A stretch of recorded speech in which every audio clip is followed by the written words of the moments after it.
Napoleon Hill का यह कथन कि मानव मन जो कुछ भी कल्पना कर सकता है और जिस पर विश्वास कर सकता है उसे प्राप्त कर सकता है, हालांकि पहली नजर में विरोधाभासी लग सकता है, लेकिन गहन विश्लेषण के योग्य है। इस कथन और असंख्य कर्ज में डूबे, व्यावसायिक रूप से असंतुष्ट या रिश्तों में नाखुश लोगों की वास्तविकता के बीच का विरोधाभास इस सवाल को जन्म देता है कि क्या हमारे विचारों और हमारे द्वारा बनाए गए जीवन के बीच कोई सीधा संबंध है। इस व्याख्या में हम इस संबंध की जांच करेंगे। ध्यान दीजिए कैसे मन ऐसे परिदृश्य बनाता है जो अक्सर व्यक्तिगत वास्तविकता में प्रकट होते हैं। असफलता की आशंका, अपमान या हार के दर्द की कल्पना करने पर मस्तिष्क पहले से ही भावनाओं और प्रतिक्रियाओं को प्रोग्राम कर लेता है, जैसे कि घटना अपरिहार्य हो। वास्तव में मस्तिष्क वास्तविक अनुभव और गहन कल्पना के बीच अंतर नहीं करता है। यह निष्कर्ष महान एथलीटों, उद्यमियों और नेताओं द्वारा परिवर्तन के उपकरण के रूप में मानसिक अभ्यास के उपयोग की व्याख्या करता है। उदाहरण के लिए, रोजर बैनिस्टर को 4 मिनट से कम समय में 1 मील दौड़ने के अपने इरादे की घोषणा करने पर पागल माना गया था, जिसे उस समय के डॉक्टरों ने जैविक रूप से असंभव माना था। हालांकि बैनिस्टर ने न केवल शारीरिक रूप से प्रशिक्षण लिया, बल्कि मानसिक रूप से भी। बार बार फिनिशिंग लाइन पार करने की कल्पना करते हुए, भीड़ की आवाज सुनते हुए, अपनी सांसों की दौड़ और अपनी नसों में दौड़ती जीत को महसूस करते हुए 1954 में असंभव वास्तविकता बन गया। दिलचस्प बात यह है कि उनकी उपलब्धि के बाद अन्य एथलीटों ने भी इस बाधा को पार कर लिया, जिससे यह प्रदर्शित होता है कि मानसिक प्रोग्रामिंग का सामूहिक प्रभाव व्यवहार्यता की धारणा पर पड़ता है। यह कल्पना करने की शक्ति, जैसे कि कुछ पहले ही प्राप्त कर लिया गया हो, वही है जिसे नेपोलियन हिल ने मानसिक अभ्यास कहा था।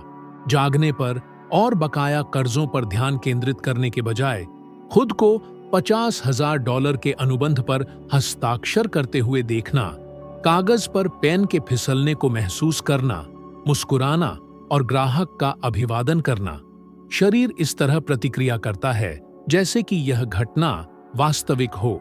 इसी तरह आंखें बंद करके खुद को पूर्ण स्वास्थ्य के साथ देखना, जोश से चलना, गहरी सांस लेना और जीवन शक्ति के लिए आभार महसूस करना।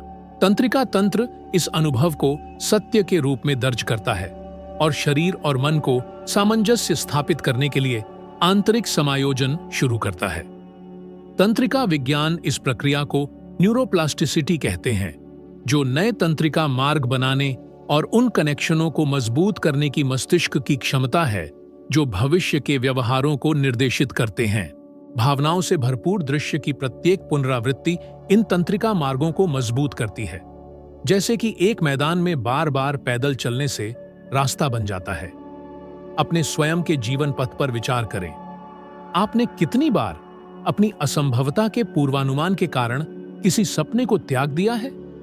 आपने कितनी बार विजयी संभावनाओं के बजाय असफलता के परिदृश्यों को प्राथमिकता दी है? अधिकांश लोग रोजाना इस शक्ति को नष्ट कर देते हैं, लेकिन मन को पुनः प्रोग्राम करना संभव है। कल्पना करें कि आप एक ऐसे व्यक्ति के रूप में काम पर आ रहे हैं जिसे पहचाना और सम्मानित किया जाता है, हर कदम पर आत्मविश्वास महसूस करते हुए, खुद को वित्तीय लक्ष्यों को प्राप्त करते हुए, कर्ज चुकाते हुए और आत्मविश्वास से निवेश करते हुए देखें, जैसे किसी ने वित्तीय सुरक्षा और स्वतंत्रता प्राप्त की हो। मानसिक रूप से इन क्षणों का अभ्यास करने पर अवचेतन उन्हें सत्य के रूप में स्वीकार करता है और अव्यक्त रूप से अवसरों, धारणाओं और व्यवहारों को संरेखित करने के लिए काम करना शुरू कर देता है। यही वह क्षण है जब असंभव स्वाभाविक हो जाता है। छोटे छोटे निर्णय बदल जाते हैं, बातचीत का स्वर बदल जाता है, पहले अदृश्य अवसर दिखाई देने लगते हैं। मानसिक रूप से जीत का अभ्यास करके एक आंतरिक रडार समायोजित किया जाता है जो पहले मौजूद लेकिन अगोचर रास्तों का पता लगा सकता है। चुनौती सरल और प्रभावी है। इस तकनीक का अभ्यास करने के लिए 7 दिनों का समय निकालें। हर सुबह एक लक्ष्य चुनें और जागने पर अपनी आंखें बंद करें, और उस अनुभव को गहनता से जिएं जिसे आपने पहले ही प्राप्त कर लिया है। वातावरण को महसूस करें, विवरण देखें, आवाजें सुनें, भावनाओं को महसूस करें। यह केवल कल्पना करने के बारे में नहीं है, बल्कि इसे वास्तविक होने की तरह जीने के बारे में है। प्रारंभिक असुविधा, शायद आत्मधोखे की भावना भी परिवर्तन के महत्वपूर्ण बिंदु हैं। प्रत्येक पुनरावृत्ति एक नई पहचान के निर्माण में एक ईंट है। जल्द ही आप वहीं जी रहे होंगे जो पहले केवल आपके मन में था। डर सबसे अधिक निष्क्रिय करने वाली शक्तियों में से एक है। यह चुपके से घुसपैठ करता है, फुसफुसाता है कि कोशिश नहीं करना बेहतर है, पहले कदम से पहले ही हार मान लेना सुरक्षित है। असफलता में पूर्व विश्वास के कारण कितने सपने अधूरे रह गए। डर भ्रम पैदा करता है, छोटी छोटी बाधाओं को दुर्गम बनाता है, संभावनाओं को खतरों में बदल देता है और वर्षों तक लोगों को नीरस दिनचर्या में कैद रखता है। हालांकि असफलता सफलता के विपरीत नहीं है, यह उसके मार्ग का हिस्सा है। जो लोग महान कार्य करते हैं और जो स्थिर रहते हैं, उनके बीच अंतर इस बात में है कि वे गिरावट से कैसे निपटते हैं। अब्राहम लिंकन इसका उदाहरण देते हैं। संयुक्त राज्य अमेरिका के सबसे प्रभावशाली राष्ट्रपतियों में से एक के रूप में पहचाने जाने से पहले उन्होंने कई अपमानजनक हार का सामना किया। उन्होंने व्यावसायिक और व्यक्तिगत रूप से दिवालियेपन का सामना किया।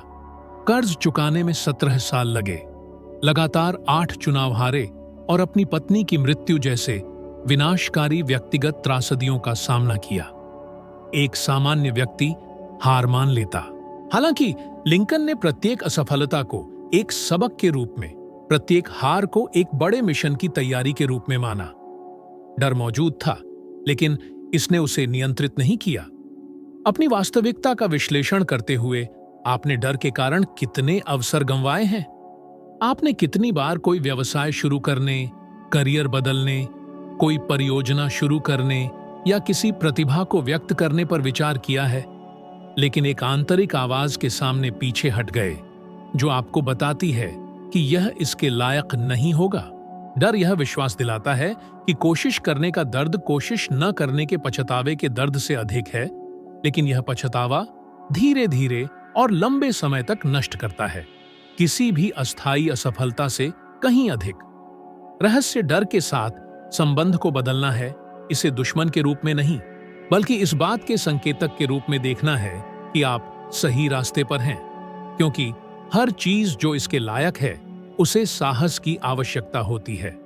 विज्ञान इस कथन की पुष्टि करता है। मनोविज्ञान में अध्ययन साबित करते हैं कि जब हम अपरिहार्य सफलता में विश्वास करते हुए कार्य करते हैं, तो मस्तिष्क डोपामाइन जैसे न्यूरोट्रांसमीटर छोड़ता है, जिससे प्रेरणा बढ़ती है और तनाव से जुड़े कॉर्टिसोल के स्तर कम होते हैं। मानसिक रूप से यह मान लेना कि जीत समय की बात है, शरीर और मन को अलग तरह से प्रतिक्रिया करने का कारण बनता है, जिससे वे चुनौतियों का सामना हिचकिचाहट के बजाय स्पष्टता से कर सकते हैं। परिवर्तन डर को खत्म करने में नहीं, बल्कि इस आश्वासन के साथ उसके सामने खड़े होने में निहित है कि यह परिणामों को परिभाषित नहीं करता है। कल्पना करें कि आपका जीवन कैसा होगा यदि प्रत्येक महत्वपूर्ण निर्णय के सामने आप खुद से पूछते, अगर मुझे पूरा यकीन हो कि मैं जीत जाऊंगा तो मैं कैसे काम करूंगा?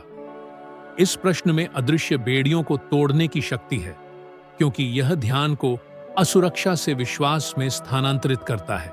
यह कठिनाइयों को नकारने के बारे में नहीं है, बल्कि उनसे निपटने के तरीके को बदलने के बारे में है। बाधा असफलता की चेतावनी नहीं, बल्कि महारत का मार्ग बन जाती है। प्रत्येक गिरावट में एक बड़े लाभ का बीज होता है। चुनौती इस विश्वास के आधार पर कार्य करना है। मैं कोशिश करूंगा, या शायद एक दिन जैसे कमजोर भावों को सुरक्षित कथनों से बदले। मैं करूंगा, मैं पहले से ही कर रहा हूं, यह अपरिहार्य है। ऐसा कहने पर आप केवल खुद को मनाने की कोशिश नहीं कर रहे हैं, बल्कि मस्तिष्क को फिर से प्रोग्राम कर रहे हैं। समय के साथ आसपास के लोग इस ऊर्जा को महसूस करते हैं। आपकी मुद्रा, आवाज का स्वर और निर्णय चुप और दृढ़ आत्मविश्वास दर्शाते हैं। डर तब कमजोर हो जाता है जब आप उसके बावजूद कार्य करते हैं और हर कदम पर आप यह दिखाते हैं कि यह केवल आपके अपने मन द्वारा बनाया गया एक भूत था। सफलता की कामना करना ही काफी नहीं है, यह उस व्यक्ति की पहचान ग्रहण करने के लिए आवश्यक है जिसने इसे पहले ही प्राप्त कर लिया है। यह कहने और घोषित करने में महत्वपूर्ण अंतर है कि आप कुछ बनने की कोशिश कर रहे हैं और पहले से ही हैं। जो कहता है कि वह स्वस्थ होने की कोशिश कर रहा है, वह लगातार संघर्ष में रहता है, दूर की किसी चीज के पीछे भागता रहता है। लेकिन जो यह घोषित करता है कि वह एक स्वस्थ व्यक्ति है, उसके पास विकल्प, रवैये और आदतें हैं जो बिना किसी प्रयास के स्वाभाविक रूप से इस पहचान को दर्शाती हैं। गहरा व्यक्तिगत परिवर्तन जो केवल शब्दों से आगे बढ़ता है, मानसिक संरचना में मौलिक परिवर्तन में निहित है, जिससे वास्तविकता की धारणा और संगठन पर महत्वपूर्ण प्रभाव पड़ता है। यह कायापलट उन व्यक्तियों में देखा जाता है जो अपनी सफलताओं के उद्देश्य प्रमाण से पहले ही विजयी का रवैया अपना लेते हैं। अंतरिक्ष दौड़ के दौरान जॉन एफ कैनेडी का जीवन पथ एक आदर्श उदाहरण है। अंतरिक्ष अन्वेषण में सोवियत संघ के संबंध में अमेरिकी हीनता के संदर्भ में कैनेडी ने केवल चंद्रमा तक पहुंचने के इरादे की घोषणा करने तक ही सीमित नहीं रखा। उन्होंने उस दशक में अमेरिकी चंद्रमा पर पहुंच की जोरदार घोषणा की, न कि इसकी आसानी के कारण बल्कि चुनौती के आंतरिक कठिनाई के कारण। यह कथन केवल एक राजनीतिक वादा नहीं था, बल्कि राष्ट्रीय पहचान का एक निश्चित बयान था। कैनेडी ने एक पूरे राष्ट्र को विजेताओं, अग्रदूतों के रवैये को अपनाने के लिए प्रेरित किया, इससे पहले भी कि उनके पास इस कार्य को पूरा करने के लिए आवश्यक तकनीक हो। यह सामूहिक पहचान ने वैज्ञानिकों, इंजीनियरों और नागरिकों को अपनी अंतर्निहित क्षमता में विश्वास करने के लिए प्रेरित किया, जिससे पहले अप्राप्य लगने वाली उपलब्धियों में तेजी आई। नेपोलियन हिल ने भी इसी तरह के आध्यात्मिक परिवर्तन का अनुभव किया। एंड्रयू कार्नेगी द्वारा सफलता के दर्शन के अध्ययन और रिकॉर्डिंग के लिए दशकों समर्पित करने की चुनौती मिलने पर हिल को अभी तक कोई साहित्यिक पहचान या बड़े प्रभाव वाले प्रकाशन नहीं थे। फिर भी उन्होंने एक उच्चतर मिशन के दूत की पहचान अपनाते हुए चुनौती स्वीकार कर ली। बाहरी प्रमाणों के अभाव में भी उन्होंने खुद को दुनिया को धन और व्यक्तिगत उपलब्धि के लिए एक मार्गदर्शिका प्रदान करने के लिए नियत व्यक्ति के रूप में स्थापित किया। इस पहचान संबंधी विश्वास ने उन्हें प्रतिकूल समय में, जिसमें गरीबी, आलोचना और बदनामी के द्वार भी शामिल थे, मजबूत किया। यही अटल पहचान थी जिसने पीढ़ियों को पार करने वाले और लाखों लोगों के जीवन को प्रभावित करने वाले कार्य उत्पन्न किए। जो पहचान कोई चुनता है वह प्राप्त परिणामों के लिए निर्धारक होती है। यदि कोई खुद को कर्ज में डूबा हुआ, सीमित और बदकिस्मत मानता है, तो उसके कार्य इस बोझ को दर्शाएंगे, इस स्थिति को कायम रखेंगे। लेकिन खुद को एक समृद्ध, संगठित और सक्षम व्यक्ति के रूप में पहचानने का विकल्प चुनने पर, भले ही तत्काल वित्तीय प्रमाण न हो, उसका व्यवहार इस नई धारणा के अनुरूप होगा। उसकी मुद्रा, उसके शब्द और उसके निर्णय इस आंतरिक परिवर्तन को दर्शाएंगे। खुद से सवाल करें, अगर मैं पहले ही अपना सबसे सफल संस्करण होता तो मैं कैसे काम करता? मैं क्या पहनता? मैं किन लोगों से मिलता? मैं किन बातचीत करता? मैं क्या चुनाव करता? यह सिमुलेशन का सवाल नहीं है, बल्कि वास्तविक सार के साथ संरेखण का है, जो प्राप्त भय और सीमाओं से परे है। जब कोई वर्तमान वास्तविकता से श्रेष्ठ व्यक्ति के रूप में कार्य करता है, तो मन असंगति में प्रवेश करता है और इस असुविधा को कम करने के लिए यह आंतरिक प्रक्षेपण के अनुरूप बाहरी वास्तविकता को समायोजित करने का प्रयास करता है। इस समय अवसर आने लगते हैं, रिश्ते बदलते हैं और जीवन अनुकूल साजिश करने लगता है। ऐसा इसलिए नहीं कि दुनिया बदल गई है, बल्कि इसलिए कि खुद के बारे में धारणा बदल गई है। इस गतिशीलता को समझने पर यह देखा जाता है कि वांछित के अनुसार कार्य करने के लिए बाहरी परिस्थितियों में सुधार की प्रतीक्षा करने की आवश्यकता नहीं है। प्रक्रिया उलटी है। आंतरिक परिवर्तन बाहरी दुनिया की प्रतिक्रिया से पहले होता है। यह उन लोगों के लिए एक मौलिक सबक है जो अपने जीवन में महत्वपूर्ण बदलाव चाहते हैं। पाने से पहले होना, जीतने से पहले कार्य करना, वर्तमान अभिव्यक्ति से पहले भविष्य की पहचान ग्रहण करना। यह वह कुंजी है जो सपने देखने वालों को उन लोगों से अलग करती है जो साकार करते हैं। ज्यादातर लोग मानते हैं कि बड़े बदलाव भव्य क्षणों, महाकाव्य निर्णयों या आकस्मिक घटनाओं के माध्यम से होते हैं। हालांकि वास्तविकता यह है कि जीवन दैनिक रूप से मौन और बार बार चुनावों से ढाला जाता है। सूक्ष्म आदतें, दैनिक दिनचर्या, वह जो तुच्छ लगता है, ठीक वही है जो व्यक्तिगत भाग्य का निर्माण या विनाश करता है। इसी विवरण में सफलता का रहस्य निहित है। कई लोग तत्काल परिवर्तन की आकांक्षा रखते हैं, लेकिन दैनिक अनुशासन की शक्ति को कम आंकते हैं। अपनी इच्छित पहचान के साथ अपने कार्यों को समन्वित करने की शक्ति को कम आंकते हैं। विंस लोम्बार्डी ने इस सिद्धांत को ग्रीन बे पैकर्स का नेतृत्व करते समय समझा, जो एक पराजित टीम थी जिसने पिछले सीजन में केवल एक ही मैच जीता था। जटिल रणनीतियों पर ध्यान केंद्रित करने के बजाय उन्होंने दैनिक रस्मों को लागू किया, जिसने खिलाड़ियों के शारीरिक प्रदर्शन और मानसिकता को ढाला।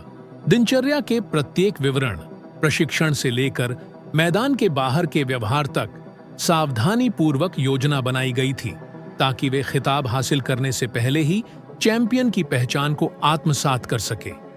परिणाम शानदार था। कुछ ही वर्षों में वह अविश्वसनीय टीम अमेरिकी फुटबॉल की सबसे बड़ी शक्तियों में से एक बन गई। यह सिद्धांत जीवन के किसी भी क्षेत्र पर लागू होता है। कार्य वातावरण को इस तरह व्यवस्थित करना जैसे कि पहले से ही नेतृत्व की स्थिति पर काबिज हो। इच्छित पेशेवर स्तर के अनुसार कपड़े पहनना, सीखने और चिंतन की दैनिक रस्में स्थापित करना, ये ऐसे कार्य हैं जो अवचेतन को वांछित वास्तविकता के अनुभव को प्रसारित करते हैं। मस्तिष्क इन संकेतों को प्राप्त करता है और इस नए पैटर्न को बनाए रखने के लिए नए कनेक्शन बनाना शुरू कर देता है। अध्ययन इस बात की पुष्टि करते हैं कि वातावरण और दोहराव वाली दिनचर्या सीधे व्यवहार को प्रभावित करती है, मन को कुछ सीमाओं के भीतर काम करने के लिए प्रोग्राम करती है। एक अराजक दिनचर्या भ्रम का एक मानसिक पैटर्न को मजबूत करती है, जबकि एक संगठित और अनुशासित दिनचर्या स्पष्टता और ध्यान का एक पैटर्न को मजबूत करती है। शुरुआत में असुविधा महसूस करना, यहां तक कि झूठ की भावना भी स्वाभाविक है। ऐसा इसलिए है क्योंकि मन पुरानी आदतों के आदी है। हालांकि यह असुविधा एक पुरानी पहचान के साथ टूटने का संकेत है, जो एक नई पहचान को जन्म देती है। यह संज्ञानात्मक असंगति की प्रक्रिया है। जब क्रियाएं और विश्वास संरेखित नहीं होते हैं, तो मस्तिष्क इस विरोधाभास को समायोजित करने का प्रयास करता है। नई दिनचर्या में बने रहने पर समय के साथ मन नए व्यवहार को स्वाभाविक रूप से स्वीकार करता है, और जो पहले प्रयास की आवश्यकता होती थी वह स्वचालित हो जाता है। एक साधारण उदाहरण पर विचार करें, जैसे जल्दी उठना।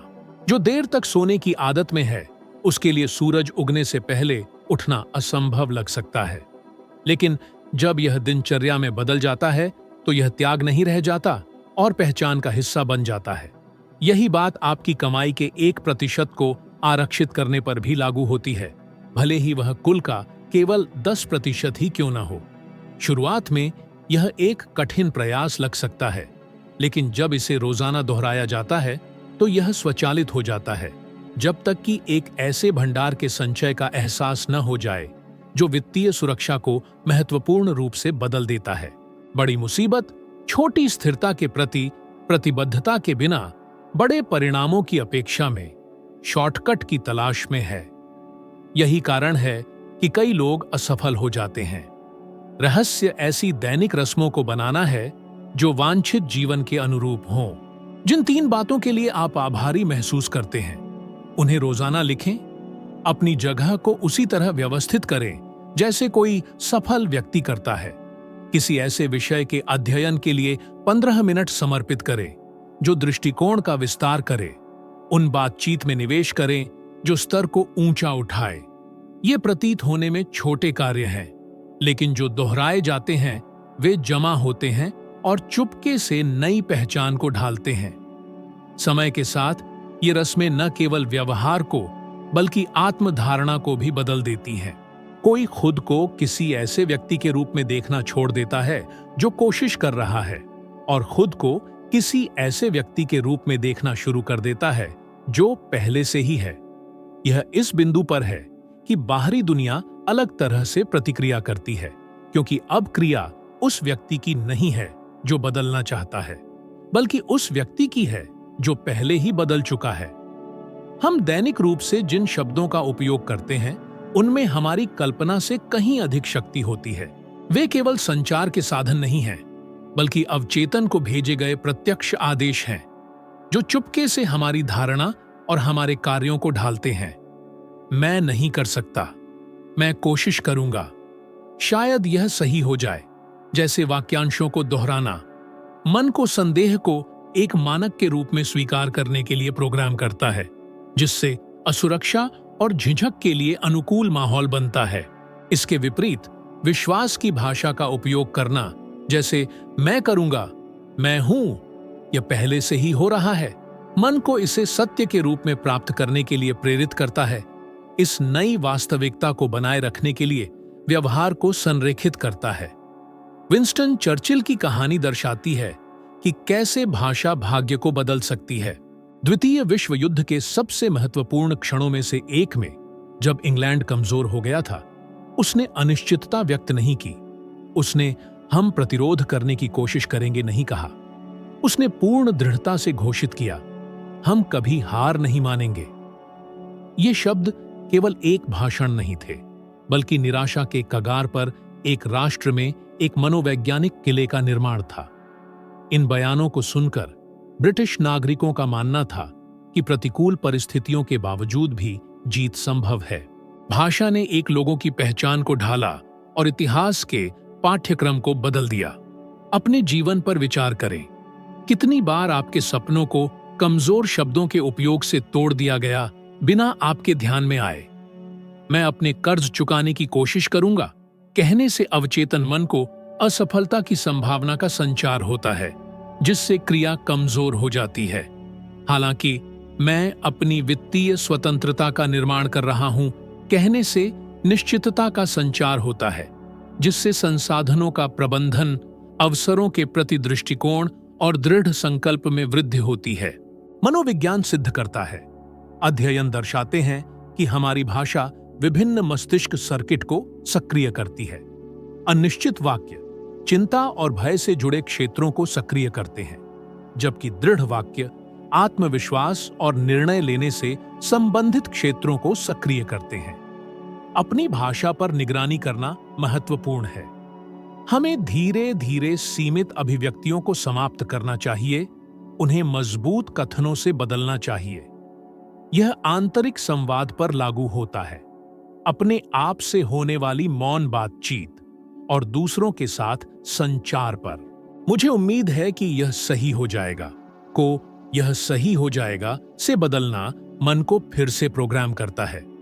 कोशिश करूंगा को करूंगा से बदलने से नए तंत्रिका संबंध बनते हैं जो विजयी मानसिकता को मजबूत करते हैं। शुरुआत में यह प्रक्रिया कृत्रिम लग सकती है, जो अभी तक मौजूद नहीं है उसे वास्तविकता में बदल रही है। हालांकि बार बार अभ्यास एक नई पहचान का निर्माण करता है। समय के साथ शब्द सिर्फ बयान नहीं रह जाते, बल्कि आंतरिक सच्चाई को दर्शाते हैं। यह बदलाव दूसरों को भी दिखाई देने लगता है। आवाज में दृढ़ता, आत्मविश्वास से भरी मुद्रा और स्पष्ट निर्णयों में। शब्दों से निकलने वाली ऊर्जा अवसरों को आकर्षित करती है और शंकाओं को दूर भगाती है। चुनौती है अपनी भाषा पर ध्यान देना और उसे सुधारना। मुश्किलों के सामने क्या होगा अगर मैं असफल हो गया पूछने के बजाय पूछें, मैं कैसे सफल होऊंगा। आर्थिक लक्ष्य तय करते समय मैं कोशिश करूंगा पैसे बचाने की कहने के बजाय कहें, मैं रोजाना धनवान बन रहा हूं। हर छोटा मोटा बदलाव मन में एक बीज बोने जैसा है, जिससे ठोस फल मिलते हैं। चुने हुए शब्द सिर्फ वर्णन नहीं करते, बल्कि वो जीवन भी बनाते हैं जो आप जिएंगे। बहुत से लोग अपने आसपास के माहौल और लोगों के अपने विचारों, फैसलों और नतीजों पर पड़ने वाले प्रभाव को कम आंकते हैं। मानव मन पानी की तरह होता है जो किसी मैदान में बहता है और सबसे आसान रास्ता ढूंढता है। अव्यवस्थित, संदिग्ध और निराशावादी माहौल मन को प्रभावित करेगा और उसे उसी तरह काम करने पर मजबूर करेगा। लेकिन अगर आप जानबूझकर अपने आसपास ऐसे उद्दीपन रखेंगे जो आपकी मनचाहे पहचान को मजबूत करते हैं, तो एक अदृश्य शक्ति का क्षेत्र बन जाएगा जो आपके बदलाव को सहारा देगा। एंड्रयू कार्नेगी, अपने समय के सबसे अमीर लोगों में से एक और नेपोलियन हिल के गुरु, का मानना था कि उनका सबसे बड़ा राज उनका इकट्ठा किया हुआ धन नहीं, बल्कि उनके आसपास के लोग थे। उन्होंने मास्टरमाइंड सिद्धांत दिया, अलग अलग और एक दूसरे के पूरक विचारों को मिलाकर विचारों, समाधानों और अवसरों को बढ़ाना। कार्नेगी ने अमीर बनने का इंतजार नहीं किया, बड़े दिमाग वाले लोगों से घिरे रहने के लिए। उन्होंने यह काम अपनी यात्रा बनाते समय किया, तब भी जब उनका माहौल उनके सपने को नहीं दर्शाता था। वे जानते थे कि पहचान कामयाबी से पहले आती है। अपने सामाजिक दायरे पर ध्यान दीजिए। आपके सबसे करीबी लोगों के विचार, आदतें और मानसिकता काफी हद तक यह तय करती हैं कि आप क्या मुमकिन समझते हैं। अध्ययनों से पता चलता है कि आय, स्वास्थ्य और खुशी आपके 5 सबसे करीबी लोगों के औसत के करीब होती है। सीमा आपकी क्षमता की कमी से नहीं, बल्कि आपके आसपास के लोगों से हो सकती है। तो आपके रोजमर्रा के जीवन को कौन-कौन सबसे ज्यादा प्रभावित करता है? क्या वे आपके भविष्य के नजरिए को मजबूत करते हैं या कमी और सीमा के पैटर्न दोहराते हैं? यह सिद्धांत आपके भौतिक वातावरण पर भी लागू होता है। आपका कार्यस्थल, कपड़े और इस्तेमाल की जाने वाली चीजें आपके अवचेतन मन को सूक्ष्म संदेश भेजती हैं। अव्यवस्था भ्रम पैदा करती है। लापरवाह कपड़े नकारात्मक आत्मछवि को मजबूत करते हैं। अव्यवस्थित जगहें औसत दर्जे की जिंदगी को बनाए रखती हैं। लेकिन अगर आप अपने कार्यस्थल को एक उच्च प्रदर्शन करने वाले व्यक्ति की तरह व्यवस्थित करते हैं, सम्मान पा चुके व्यक्ति की तरह कपड़े पहनते हैं और अपने मनचाहे स्तर के हिसाब से सही उपकरणों में निवेश करते हैं, तो आप एक ऐसा माहौल बनाएंगे जो आपके मन को ऊंचा उठाएगा। शुरू में ये बदलाव आपको कृत्रिम या असहज लग सकते हैं, पुराने पैटर्न से अलग होने का संकेत। यह किसी पौधे को कमजोर मिट्टी से उपजाऊ मिट्टी में रोपने जैसा है। शुरुआती असहजता अस्थायी होती है और उसके बाद तेजी से विकास होता है। विनाशकारी बातचीत को रचनात्मक बातचीत से बदलने पर भी यही होता है। ऐसी किताबों, व्याख्यानों और अनुभवों से खुद को परिचित कराने पर जो आपकी मानसिकता को ऊंचा उठाते हैं, और सम्मानपूर्वक उन लोगों से दूर रहने पर जो शंका और निराशा को बढ़ाते हैं। यह एक रोजमर्रा का चुनाव है। सभी को नहीं छोड़ना, बल्कि अपने सामाजिक दायरे को बढ़ाना, ऐसे रोल मॉडल ढूंढना जो आपके मनचाहे भविष्य का प्रतिनिधित्व करते हैं। बाहरी वातावरण में हर छोटा मोटा बदलाव चल रहे बदलाव का एक मौन संकेत होता है। माहौल नई पहचान का प्रतिबिंब बन जाता है, जब तक कि उच्च स्तर पर जीना एक जानबूझकर किया गया प्रयास नहीं रह जाता और स्वाभाविक हो जाता है। आपका बाहरी जीवन पूरी तरह से आपके मन में पाले गए आंतरिक चित्र से मिल जाता है। अगर आप इतना पढ़ ही चुके हैं, तो इसका मतलब है कि आप में एक ऐसी ज्वाला है जो सुस्ती को अस्वीकार करती है। यहां बताए गए उपदेश दूर की कोई थ्योरी नहीं, बल्कि ऐसी प्रक्रियाएं हैं जो आपकी सच्चाई को बदल सकती हैं। यह एक बड़ी यात्रा का सिर्फ एक कदम है। आपका विकास जारी है, क्योंकि अगला वीडियो इस यात्रा को और गहराई से दिखाएगा। यह बताएगा कि आप उस जीवन की ओर एक और सीढ़ी कैसे चढ़ सकते हैं जिसके आप हकदार हैं। इसे अभी देखें, क्योंकि मैं आपके बदलाव के लिए प्रतिबद्ध हूं। आपकी उपस्थिति के लिए धन्यवाद, और मैं आपको अगले वीडियो में आपसे मिलने की उम्मीद करता हूं, ताकि हम साथ मिलकर आपके बेहतर संस्करण के निर्माण में आगे बढ़ सकें।